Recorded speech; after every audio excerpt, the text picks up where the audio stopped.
I'm Sarah Phillips with Phillips Law, located right here in the beautiful city of New Orleans, Louisiana. And we primarily practice criminal defense and personal injury. And this is Law on the Bayou, where we make the law simple and easy to understand. Today, I want to answer some of your most frequently asked questions about federal crimes. Federal charges can be confusing and intimidating, but understanding the process is the first step to protecting your rights. One of the first questions we usually get is, so what is the difference between a federal crime and a state crime? The main difference between a federal crime and a state crime is the level of government involved. State crimes are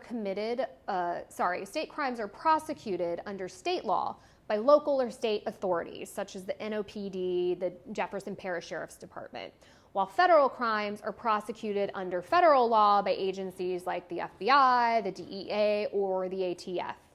So for example, drug possession may be prosecuted at the state level, but if you're charged with drug trafficking across state lines, that would fall under federal jurisdiction and therefore could get you into federal charges territory. Another question we get is, what types of cases are considered federal crimes? Federal crimes cover a wide range of offenses. For instance, typically those that cross state lines, which we just talked about. They may involve federal agencies or break laws set by Congress. Some common examples we see are drug trafficking, mail fraud, wire fraud, firearm offenses, tax evasions, immigration crimes, and child pornography. So for example, if you're confused of tax evasion involving federal income taxes, this is a federal crime because it violates a federal tax law. Another question we get are, what are the penalties for federal crimes? Penalties for federal crimes tend to be much harsher than those for state crimes. The sentencing guidelines are strict and can include long prison sentences, large fines, probation, and forfeiture of assets.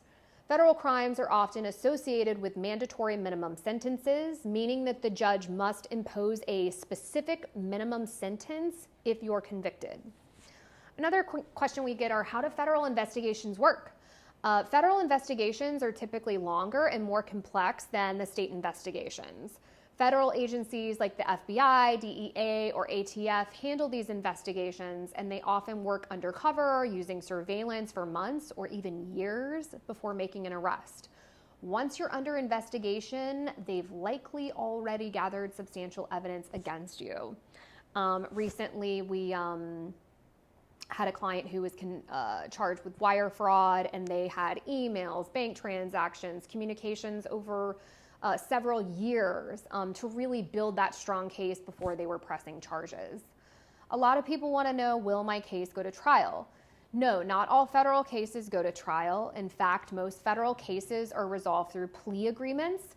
Federal prosecutors often offer plea deals to avoid the time and expense of a trial, similar to state prosecutors. However, it's important to note that federal prosecutors have a very high conviction rate. So it's important to have an experienced defense attorney on your side who knows when a plea deal is in your best interest and when to fight the charges in court. Yeah, the federal prosecutors, they really usually got a lot of evidence. Another question people ask are, can I be charged with both state and federal crimes for the same offense? Yes, it is possible to be charged at both the state and federal levels for the same conduct.